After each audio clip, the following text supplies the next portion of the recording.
நான் உங்கள் சிவா.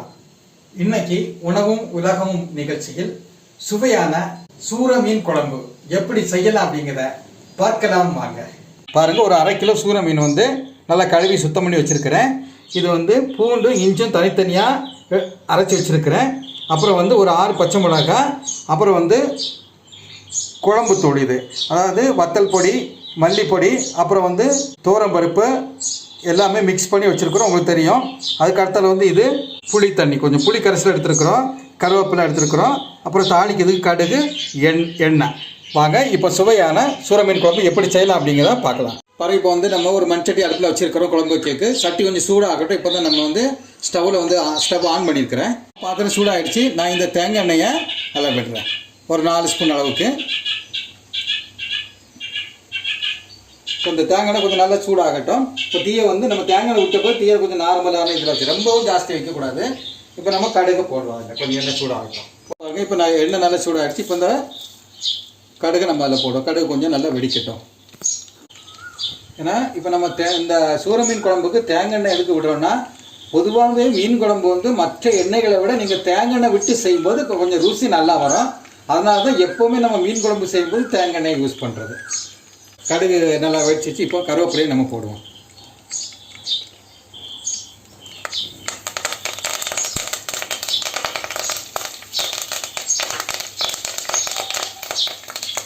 இப்போ நம்ம வெட்டி வச்சிருந்தால பச்சை மிளகாய் அதில் போட்டுருவோம்.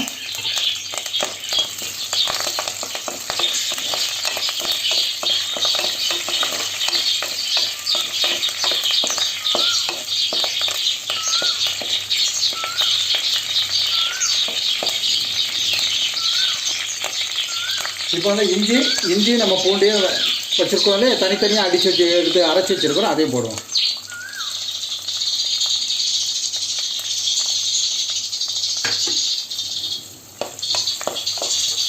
இந்த இஞ்சி பூண்டு பேஸ்ட்டோட பச்சை மணம் போகக்கூடிய அளவுக்கு கொஞ்சம் வதக்கினாலும் போடணும். ரொம்ப வதங்கணுன்ட்டு வேண்டாம், அந்த பச்சை மணம் நமக்கு போகணும் முக்கியமாக.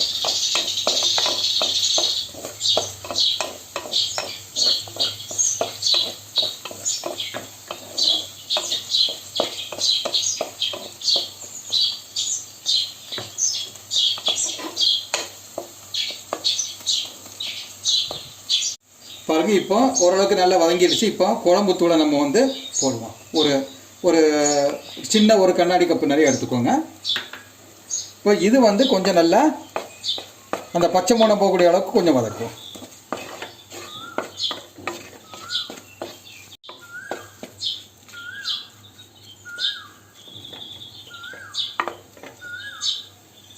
இப்போ தேவையான அளவுக்கு நம்ம அதில் கொஞ்சம் உப்பும் சேர்த்துப்போம். உப்பு முதல்ல கம்மியாக தான் போடுறேன், அதுக்கப்புறம் பார்த்துட்டு நம்ம கடிச்சிட்டு தேவைப்பட்டால் கூட எக்ஸ்ட்ரா போட்டுக்கலாம்.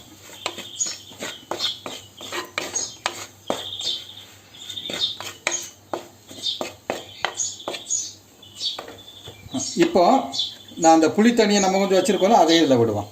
புளி பிசைஞ்சு வச்சுருக்கிறேன், ஒரு சின்ன இது வந்து ஒரு 1/2 கப்பு வரும், அதையும் விடுவோம். பாருங்கள், இப்போவுமே இந்த மனம் வந்து அழகாக சூப்பராக வருது, குழம்பு நல்ல ருசியாக வரும். சூர மீன் வந்து சால மீன் மாதிரி ரொம்ப சத்து உள்ளதுங்க. பாருங்க, இப்போ நம்ம இந்த தண்ணி அதில் விடுவோம். இப்போ நல்லா கலக்கி விட்டுப்போம்.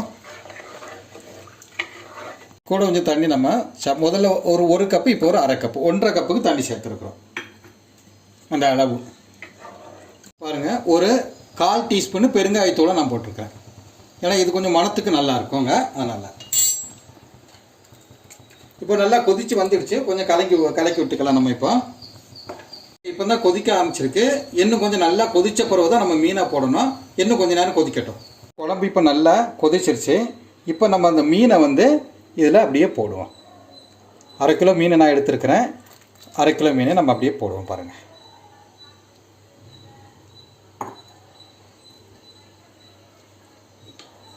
இப்போ மீனை போட்டு லேசாக அந்த முங்கக்கூடிய அளவுக்கு பண்ணி விட்டுருவோம்.